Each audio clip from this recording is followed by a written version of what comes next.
আসসালামু আলাইকুম। যাদের ওয়েবসাইট নেশায় পরিণত হয়েছে, ঘুমের আগে নোটিফিকেশন চেক করা, ফেসবুকিং করা, ব্রাউজিং করা, মুভি দেখা, ওয়েব সিরিজ দেখা, তাদের জন্য আজকের ভিডিও। তো ফোন ইউজ করেন, স্মার্টফোন ইউজ করেন, কম্পিউটার, ল্যাপটপ, বর্তমান সময়ে আধুনিক যুগ এবং এই ডিভাইসগুলো আমাদের অবশ্যই প্রয়োজন, কিন্তু ঘুমের আগে অ্যাটলিস্ট আমরা এটা থেকে একটু দূরত্ব বজায় রাখা উচিত। আমরা ঘুমের আগে যখন স্মার্টফোনটা চেক করি, নোটিফিকেশন চেক করি, তখন চেক করার পরে বালিশের কাছে রেখে দিই। তো ওই স্ক্রিন থেকে যে একটা ব্লু লাইট নির্গত হচ্ছে, এটা আমাদের চোখে, বিশেষ করে ঘুমানোর জন্য যে একটা হরমোন প্রয়োজন, মেলাটোনিন হরমোন, এই মেলাটোনিন হরমোন বৃদ্ধিতে কিন্তু ক্ষতি করতেছে এই ব্লু লাইট।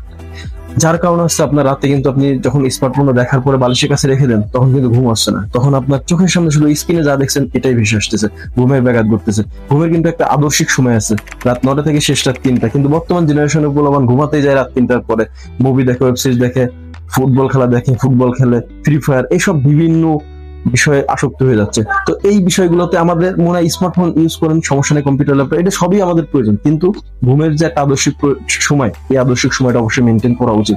অ্যাটলিস্ট 9টা থেকে না ঘুমাতে পারলে 11টা-12টার দিকে ঘুমাতে গেলেও অ্যাটলিস্ট মোবাইলটা আপনার 1 থেকে 1.5 ঘন্টা আগে আপনার বেড থেকে দূরত্ব বজায় রেখে একটা রেস্টিং মোডে চলে যান। তাহলে দেখবেন যে একটা রিফ্রেশ ঘুমের মাধ্যমে নেক্সট ডেতে একটা ফ্রেশ একটা জার্নি হবে। আপনার স্কুলে গেলে, ক্লাস রুমে গেলে আপনি রিফ্রেশ ভাবে থাকতে পারবেন এবং অফিসে গেলে উৎফুল্লভাবে আপনি কাজ করতে পারবেন। আর ঘুম যদি প্রপার না হয়, ওই জার্নালিস্টের যে রিসার্চটা, সেটা আমি একটু বলতে চাই। সেই রিসার্চে বলা ছিল যে যারা হচ্ছে 4 ঘন্টা ঘুমায়, তাদের হার্ট অ্যাটাকের সম্ভাবনা 200% বেড়ে যায়, ক্যান্সারের সম্ভাবনা বেড়ে যায় 70%। যারা হচ্ছে 5 ঘন্টা ঘুমায়, তাদের হার্ট অ্যাটাকের সম্ভাবনা বেড়ে যায় 100% এবং ক্যান্সারের সম্ভাবনা 50%। যারা 6 ঘন্টা ঘুমায়, তাদের হার্ট অ্যাটাকের সম্ভাবনা 30% বেড়ে যায় এবং ক্যান্সারের সম্ভাবনা 20% বেড়ে যায়।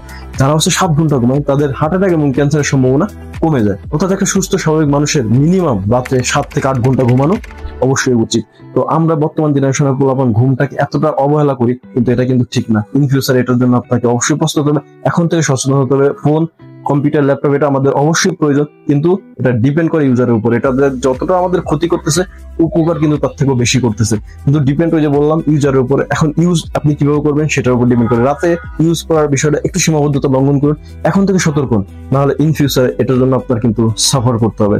ভালো থাকুন, সুস্থ থাকুন, আল্লাহ হাফেজ, আসসালামু আলাইকুম।